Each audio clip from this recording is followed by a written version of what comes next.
ಈ ಸುಂದರ ಸಂಜೆಯ ನಮ್ಮ ವಿದ್ಯಾರ್ಥಿಗಳ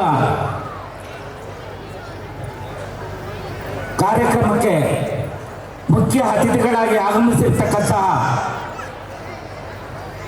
ಧರ್ಮರಾಯನ ತರಹ ನಡವಳಿಕೆ ಹೊಂದಿರತಕ್ಕಂಥ ಶ್ರೀಯುತ ಎನ್ ಮೋಹನ್ ಕುಮಾರ್ ಸರ್ ಅವರೇ, ಈ ಸಂಸ್ಥೆಯ ಅಧ್ಯಕ್ಷರಾದ ಶ್ರೀಮತಿ ಸುಜಾತಾರವರೇ, ಜ್ಞಾನ ಸಂಸ್ಕೃತಿ ಶಾಲೆಯ ಆಡಳಿತ ಅಧಿಕಾರಿಗಳಾಗಿರ್ತಕ್ಕಂಥ ಸಂದೇಶ್ರವರೇ, ಎಪಿ ಶಾಲೆಯ ಸೆಕ್ರೆಟರಿ ಆಗಿರ್ತಕ್ಕಂಥ ಶ್ರೀ ರಾಘವ ರೆಡ್ಡಿ ಅವರೇ, ಮಾಧ್ಯಮ ಮಿತ್ರರೇ, ನಮ್ಮ ಕಾಲೇಜಿನ ಬೋಧಕೇತರ ವರ್ಗದವರೇ, ಬೋಧಕ ವರ್ಗದವರೇ, ಪೋಷಕರೇ, ಹಳೆಯ ವಿದ್ಯಾರ್ಥಿಗಳೇ, ಈಗಿನ ವಿದ್ಯಾಭ್ಯಾಸ ಮಾಡ್ತಾ ಇರ್ತಕ್ಕಂಥ ವಿದ್ಯಾರ್ಥಿಗಳೇ, ಇವತ್ತು ನಾನು ಈ ಸ್ಥಾನದಲ್ಲಿ ನಿಂತಿರುವುದಕ್ಕೆ ಖಂಡಿತವಾಗಲೂ ತುಂಬ ಹೆಮ್ಮೆ ಆಗುತ್ತೆ. ಯಾಕೆ ಹೆಮ್ಮೆ ಆಗುತ್ತೆ ಅಂದರೆ, ಇವತ್ತು ನಾನು ಒಂದು ಶಿಕ್ಷಣ ಸಂಸ್ಥೆಯನ್ನು ಸ್ಥಾಪನೆ ಮಾಡಿರುವುದಕ್ಕೆ ತುಂಬ ಹೆಮ್ಮೆ ಆಗುತ್ತೆ. ಯಾಕೆ ಅಂದರೆ, ಪೋಷಕರೇ, ನಾವು ದೇವಸ್ಥಾನಗಳಿಗೆ ಹೋಗ್ತೀವಿ, ದೇವರ ಹತ್ರ ಕೈ ಮುಗಿತೀವಿ ಒಳ್ಳೇದು ಮಾಡಿ ಅಂತ. ದೇವಸ್ಥಾನಗಳಿಗಿಂತಲೂ ಶ್ರೇಷ್ಠವಾಗಿರ್ತಕ್ಕಂಥ ಒಂದು ಜಾಗ ಯಾವುದಾದ್ರೂ ಇದೆ ಅಂತಂದರೆ ಅದು ಶಿಕ್ಷಣ ಸಂಸ್ಥೆ. ಅದರಿಂದ ತುಂಬ ಹೆಮ್ಮೆ ಅನಿಸುತ್ತೆ ನನಗೆ. ಈ ಒಂದು ಸಮಾಜ ಇಂಥ ಸೇವೆಯನ್ನು ಮಾಡೋದಕ್ಕೆ ಅವಕಾಶ ಮಾಡಿಕೊಟ್ಟಿದೆಯಲ್ಲ, ಅದಕ್ಕೆ ನಾನು ಈ ಸಮಾಜಕ್ಕೆ ತಲುಬಾಗಿ ನಮಸ್ಕಾರ ಮಾಡ್ತೀನಿ. ಪ್ರೀತಿಯ ಪೋಷಕರೇ, ಇವಾಗ ನಾವು ಯಾವ ಥರ ಬದಲಾವಣೆ ಆಗ್ತಾ ಇದ್ದೀವಿ. ಮೊದಲು ಒಂದು ಕಾಲದಲ್ಲಿ ನಮ್ಮ ಭಾರತ ಒಳ್ಳೆಯ ಹಳೆಯ ವಿಶ್ವವಿದ್ಯಾಲಯಗಳಲ್ಲಿ ಬೇರೆ ಬೇರೆ ದೇಶಗಳಿಂದ ಬಂದು ವಿದ್ಯಾಭ್ಯಾಸ ಮಾಡಿಕೊಂಡು ಹೋಗ್ತಾ ಇದ್ರು. ಅದಾದ ಮೇಲೆ ನಮ್ಮ ದೇಶಕ್ಕೆ ಬ್ರಿಟಿಷ್ ಎಂಟ್ರಿ ಆಯಿತು. ಅವರು ನಮಗೆ ಮೊದಲಿದ್ದಕ್ಕಂತಹ ಗುರುಕುಲ ಸಿಸ್ಟಮ್ ಆಗ್ಬೋದು, ವೇದಗಳ ಅಧ್ಯಯನ ಆಗ್ಬೋದು, ಅದರ ಬೆಳವಣಿಗೆ ಬಗ್ಗೆ ಗಮನ ಹರಿಸಲಿಲ್ಲ. ಅವ್ರಿಗೆ ಏನು ಬೇಕು, ಅವರು ಹಳೆಯಾಳುಗಳಾಗಿ ಅವ್ರ ಹತ್ರ ಕ್ಲರ್ಕ್ಗಳಾಗಿ ಕೆಲಸ ಮಾಡಬೇಕಾದ್ರೆ ಎಂಥ ಎಜುಕೇಷನ್ ಬೇಕು ಅಂಥ ಎಜುಕೇಷನ್ ಪಡ್ಕೊಳ್ಳೋ ಥರ ಮಾಡಿದ್ರು ನಮ್ಮನ್ನು. ಪೋಷಕರೇ ಹಾಗೂ ವಿದ್ಯಾರ್ಥಿಗಳೇ, ಒಂದು ಚೂರು ಗಮನ ಬಿಟ್ಟು ಕೇಳಿ, ನಾವು ಯಾವ ಥರ ಬದಲಾಗ್ತಾ ಇದ್ದೀವಿ. ಇವಾಗ ಒಂದು ಶಿಕ್ಷಣ ಸಂಸ್ಥೆ ಏನೇನು ಕೊಡಬೇಕು. ಶಿಕ್ಷಣ ಬರೀ ಶಿಕ್ಷಣ ಅಲ್ಲ, ನಾವು ಭಾರತೀಯರು ಮಾತೃದೇವೋಭವ, ಪಿತೃದೇವೋಭವ, ಆಚಾರ ದೇವೋಭವ, ಅತಿಥಿ ದೇವೋಭವ ಇದಕ್ಕೆ ತುಂಬ ಮಹತ್ವ ಕೊಡ್ತಕ್ಕಂಥವ್ರು. ತಾಯಿ ಬೆರಳಿಡ್ಕೊಂಡು ನಡೆಯೋದನ್ನು ಕಲಿಸ್ತಾರೆ. ತಾಯಿ ಬೆರಳಿಡ್ಕೊಂಡು ನಡೆಯೋದನ್ನು ಕಲಿಸಿ ತಂದೆಯ ಪರಿಶ್ರಮವನ್ನು ಉಪಯೋಗಿಸಿಕೊಂಡು ನಡತೆ ಕಲಿಸ್ಕೊಳ್ಳೋದಕ್ಕೋಸ್ಕರ ವಿದ್ಯಾಸಂಸ್ಥೆ ಕರ್ಕೊಂಡು ಬರ್ತಾರೆ. ಆ ನಡತೆ ಕಲಿಸ್ತಕ್ಕಂಥ ವಿದ್ಯಾಸಂಸ್ಥೆಗಳು ಇವಾಗ ಬೆಳೆಯಬೇಕು. ವಿದ್ಯಾಸಂಸ್ಥೆಗಳು ಏನಾಗ್ತಾ ಇದೆ, ಪೋಷಕರೇ, ವಿದ್ಯಾರ್ಥಿಗಳನ್ನು 100ಕ್ಕೆ 100 ಅಂಕಗಳನ್ನು ಕಳಿಸಿ 100ಕ್ಕೆ 100 ಫಲಿತಾಂಶ ಕೊಡಿ ಅಂತ ಹೇಳ್ತಾ ಇದೆ. 5ನೇ ತರಗತಿಯಲ್ಲಿ IIT ಕೋಚಿಂಗ್ ಅವಶ್ಯಕತೆ ಇದೆಯಾ? 5ನೇ ತರಗತಿಯಲ್ಲಿ IIT ಕೋಚಿಂಗ್ ಕೊಡ್ತಾ ಇದ್ದಾರೆ. ಯಾಕೆಂದರೆ ಅದು ಕಾರ್ಪೊರೇಟ್ ಸಂಸ್ಥೆಗಳಾಗಿರುತ್ತೆ. ಮಕ್ಕಳಿಗೆ ಪಾಠ ಮಾಡಬೇಕು. ಪೋಷಕರೇ, ಕನ್ನಡ ಮತ್ತು ಇಂಗ್ಲೀಷು ಏನೇ ಕಲಿತೀವಿ, ಪ್ರತಿಯೊಂದು ಪಾಠದಲ್ಲೂ ಕೂಡ ಮಾನವೀಯ ಮೌಲ್ಯಗಳಿರುತ್ತೆ. ಅದನ್ನು ಅರ್ಥ ಮಾಡ್ಕೋಬೇಕು. ಅದಕ್ಕೋಸ್ಕರ ಭಾಷೆ ಕಲಿಸ್ತಾ ಇದ್ದೀವಿ. ಕಾರ್ಪೊರೇಟ್ ಸಂಸ್ಥೆಗಳು ಏನು ಮಾಡ್ತಾ ಇದೆ, 1 ತಿಂಗಳು 2 ತಿಂಗಳ ಲ್ಯಾಂಗ್ವೇಜ್ ಕಲಿಸಿ ಬರೀ IIT ಕೋಚಿಂಗ್ ಬೇಕಾ, ಮೆಡಿಕಲ್ ಬೇಕಾ, ಇಂಜಿನಿಯರ್ ಆಗಬೇಕಾ ಅಂತ ಕಳಿಸ್ತಾ ಇದೆ. ನಾವು ಹಂಗೆ ಬದಲಾವಣೆ ಆಗ್ತಾ ಇದ್ದೀವಿ. ಪೇರೆಂಟ್ಸು ಕೂಡ ಯಾವ ಸಂಸ್ಥೆಯಲ್ಲಿ 100% ರಿಸಲ್ಟ್ ಬಂದಿದೆ, IITಗೆ ಎಷ್ಟು ಜನ ಸೇರಿದ್ದಾರೆ, ಏನು ರ್ಯಾಂಕ್ ಬಂದಿದೆ ಅಂತ ನೋಡ್ತಾ ಇದ್ದೀವಿ. ಅವರಿಗೆ ಅಪ್ಪ ಅಮ್ಮ ಜೊತೆ ಯಾವ ಥರ ನಡ್ಕೋಬೇಕು ಅಂತ ನಡತೆ ಕಲಿಸ್ತಾ ಇದ್ದಾರಾ? ಏನಾದರೂ ಯೋಚನೆ ಮಾಡ್ತಾ ಇದ್ದೀವ? ಶಿಕ್ಷಣ ಸಂಸ್ಥೆಗಳು ನಮ್ಮಲ್ಲಿ ರ್ಯಾಂಕ್ ಬಂದಿರೋ ಎಲ್ಲ ನ್ಯೂಸ್ ಪೇಪರಲ್ಲೂ ಪ್ರಿಂಟ್ ಹಾಕಿಸ್ತಾರೆ. ಯಾರಾದರೂ ನಮ್ಮ ಸಂಸ್ಥೆಯಲ್ಲಿ ರಾಮಾಯಣ ಕಲಿಸ್ತೀವಿ, ಮಹಾಭಾರತ ಕಲಿಸ್ತೀವಿ, ನಿಮ್ಮ ಮಗುವಿಗೆ ಸಮಾಜದಲ್ಲಿ ಬದುಕುವಂಥ ಮಾನವೀಯ ಮೌಲ್ಯಗಳನ್ನು ಕಲಿಸ್ತೀವಿ, ನಮ್ಮ ಸಂಸ್ಥೆಯಲ್ಲಿ ತಂದೆ ತಾಯಿ ಅಕ್ಕ ತಂಗಿ ಜೊತೆ ಹೆಂಗೆ ನಡ್ಕೋ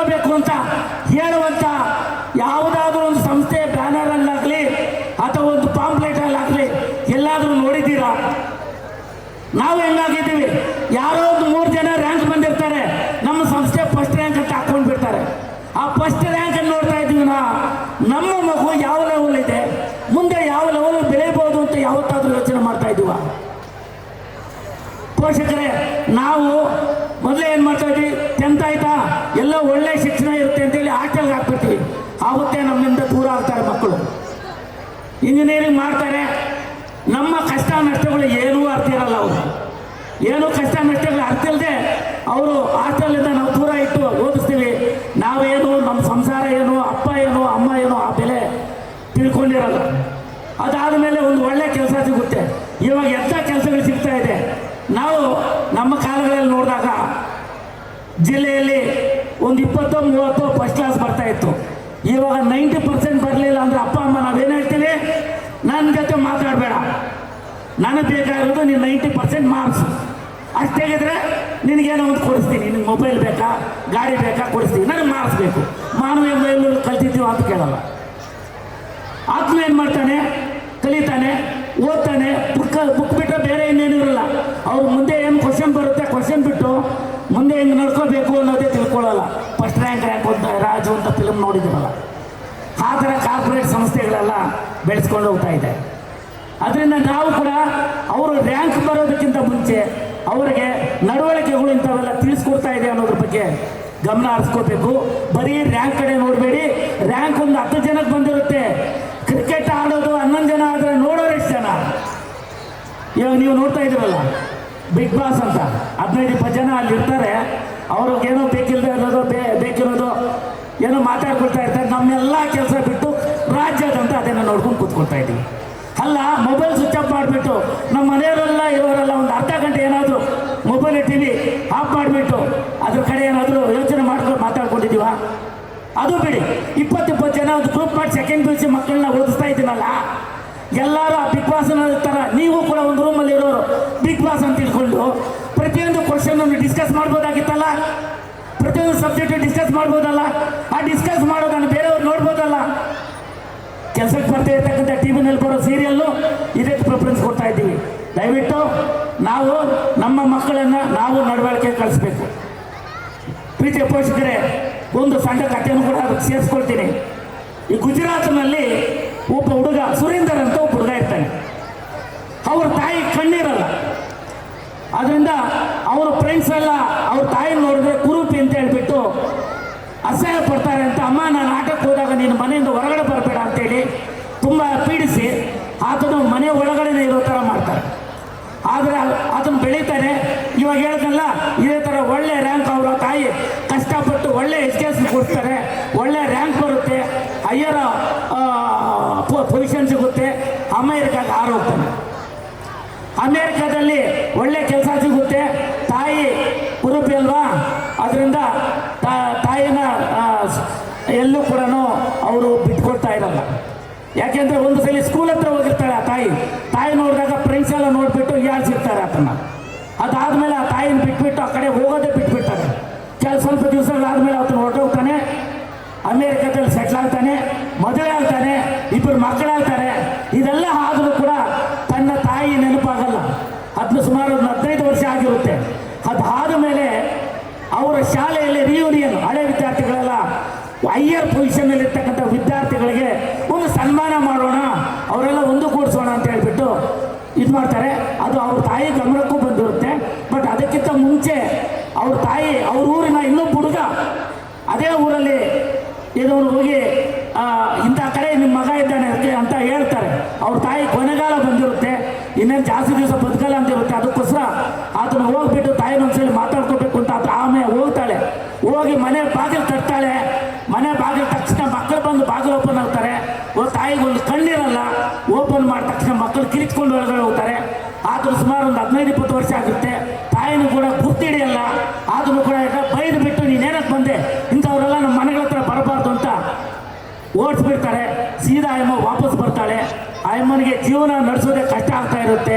ಆ ಅಮ್ಮ ಏನು ಮಾಡ್ತಾಳೆ ಅಂತಂದರೆ, ಇರೋ ಒಂದು ಹಾಸಿಗೆ ಮೇಲೆ ಕೊನೆ ಹೆಸರು ಹಿಡಿದಿರ್ತಾರೆ. ನನಗೆ ಆ ಸುರೇಂದರ್ ಅಂತಕ್ಕಂಥ ಪಂಜಾಬ್ನ ಹುಡುಗ ಬರ್ತಾನೆ. ಸೊ ಅವರು ಪ್ರೋಗ್ರಾಮ್ ಎಲ್ಲ ಮುಗಿಸ್ಕೊಂಡು ವಾಪಸ್ ಹೋಗ್ಬೇಕಾದ್ರೆ ಇಲ್ಲೆಲ್ಲೋ ನನ್ನ ಮನೆ ಇತ್ತಲ್ಲ ಅಂತ ಜ್ಞಾಪಕ ಬರುತ್ತೆ. ನಮ್ಮ ತಾಯಿ ಇದ್ರಲ್ಲ ಅಂತ ಬರ್ತಾರೆ. ಬಂದು ನೋಡಿದಾಗ ತಾಯಿ ಸತ್ತು ಮಲಗಿರ್ತಾರೆ. ಎತ್ತೋರು ಕೂಡ ಯಾರು ಇರಲ್ಲ. ಮತ್ತು ಪಕ್ಕದ ಮನೆಯವರು ಅದನ್ನು ಗುರ್ತು ಹಿಡಿದು ನೋಡಪ್ಪ ನಿಮ್ಮ ತಾಯಿ ಒಂದು ಪತ್ರ ಕೊಟ್ಟಿದ್ದಾರೆ, ನೀನು ಅಕಸ್ಮಾತಾಗಿ ಬಂದರೆ ಕೊಡು ಅಂತ ಹೇಳ್ತಾರೆ. ಸೊ ಆ ಪತ್ರ ಓಪನ್ ಮಾಡ್ತಾನೆ, ಏನು ಬರ್ತಿದೆ ಅಂತ ನೋಡ್ತಾನೆ. ಅಬ್ಬ ತಾಯಿ ಏನು ಬರ್ದಿರ್ತಾಳೆ, ಮಗನೇ ನಾನು ತುಂಬ ಚೆನ್ನಾಗಿದ್ದೆ, ನಿನ್ನನ್ನು ತುಂಬ ಚೆನ್ನಾಗಿ ನೋಡ್ಕೊಳ್ತಾ ಇದ್ದೆ, ನಾನು ಕುರೂಪಿ ಆಗಿರಲಿಲ್ಲ. ನೀನು ಒಂದು ದಿವಸ ಆಟ ಆಡ್ತಾ ಇರಬೇಕಾದ್ರೆ ನೀನು ಬಿಟ್ಟು ಕಣ್ಣಿಗೆ ಬಲವಾದ ಪೆಟ್ಟು ಬಿತ್ತು. ಆ ಪೆಟ್ಟು ಬಿದ್ದಿದ್ದರಿಂದ ನೀನು ಕಣ್ಣು ಕಳ್ಕೊಂಡೆ. ನನಗೆ ಹೆಂಗೂ ವಯಸ್ಸಾಗಿದೆ, ನನ್ನ ಕಣ್ಣು ಇಲ್ಲದೇ ಇದ್ರೂ ಪರವಾಗಿಲ್ಲ, ನೀನಿನ್ನ ಬೆಳಿಬೇಕಾಗಿರೋದು ಸಮಾಜದಲ್ಲಿ ನಿನ್ನ ತುಂಬ ಅವಶ್ಯಕತೆ ಇದೆ, ಅದರಿಂದ ನನ್ನ ಕಣ್ಣು ತೆಗೆದು ನಿನಗೆ ಕೊಟ್ಟಿದ್ದೇನೆ ಬಿಟ್ಟು.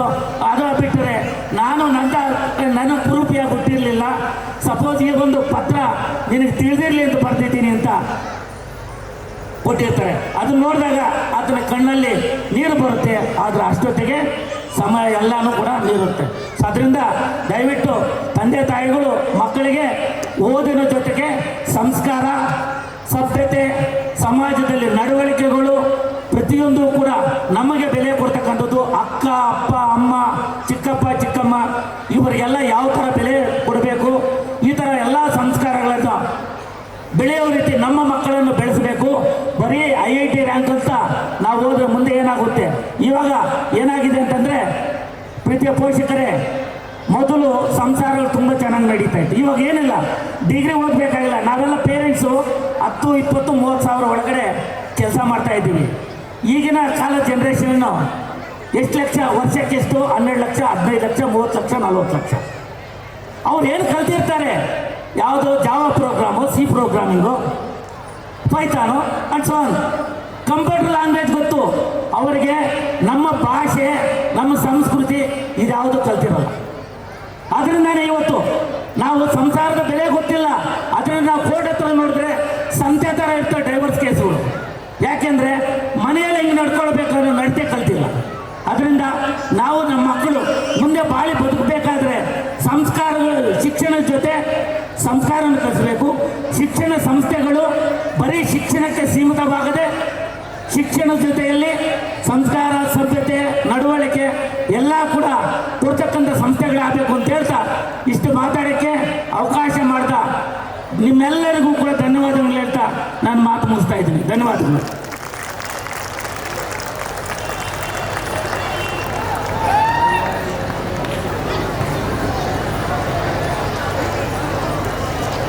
ಶಿಕ್ಷಣ ಎಂದರೆ ಬರೀ ಓದು ಬರಹ